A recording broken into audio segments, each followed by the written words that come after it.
Does anyone remember an old PC game from the early 1990s called Mr. Mix?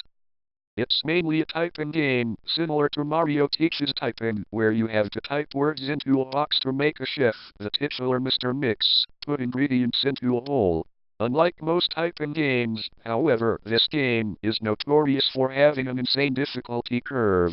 The game has a words per minute requirement for each level, being as low as 10 on level 1 and as high as 85 on the third.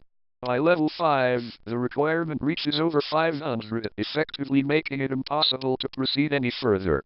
One of the main things that people noticed about this game immediately was the background music. The music, on the first level, was an unsettling pattern of growls that got progressively louder as the level went on, often causing damage to early computer speakers that were designed to handle extremely high volumes of sound. The second level had no music at all, and the third had what sounded like an extremely low-quality recording of a hairdryer playing in the background. The remaining two levels had an extremely loud, high-pitched ringing throughout the level that caused severe eardrum damage to those who managed to get that far. Another rather disturbing aspect of the game was the design of Mr. Mix himself. He was a large, round-faced, overweight man with large beady eyes and red spots on his cheeks. Most children who played the game reported having vivid nightmares of Mr. Mix speaking to them in a quiet, raspy voice and threatening them to keep quiet about something. However, none of them could remember exactly what that was. One psychologist, who saw many of these children, reported being disturbed by the sheer amount of terror on the faces of the children as they recounted the details of the nightmare.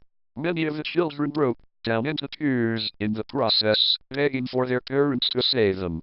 However, no direct relationship to the game itself could be determined by these few cases, as not all children suffered the same adverse effects. For obvious reasons, this game did not sell very well. It remained in relative obscurity until a few years ago, when PC hackers got hold of a ROM of the game and started digging through it. Using memory hacking software, they managed to crack the game's code and bypass the impossible fifth level.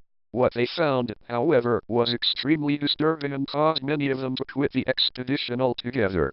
According to the reports these hackers left behind, the game behaves very strangely if the fifth level is bypassed.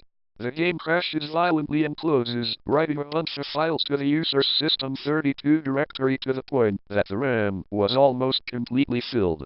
These files are reportedly pictures of people with horribly deformed faces appearing to scream in pain and agony, with their eyes appearing to be bleeding from their tear ducts and their outer layer of skin torn clean off in multiple places.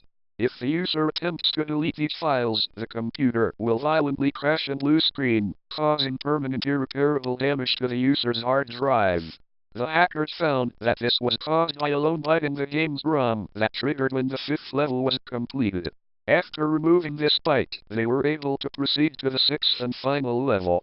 Unfortunately, all of the original hackers declined to discuss what they saw in the final level. All of them became extremely paranoid and reclusive, refusing to talk about anything related to the game and showing astonishingly extreme symptoms of post-traumatic stress disorder. Most of them ceased to be able to form coherent sentences within a week, and within a month, all of them went missing. All remaining copies of the game were destroyed. To this day, no one knows what was in that game that caused them so much psychological damage. Maybe it's better that way. 2 years after this incident, a man was arrested after trying to kidnap an 8-year-old girl from a grocery store. Through DNA and fingerprint analysis, the man was identified as one of the original hackers who viewed the final level of the game. He was wearing a white chef's hat and had a look of unspeakable malice and insanity on his face. When interrogated, the man would only say one thing: "I'm Mr. Mix. Shush."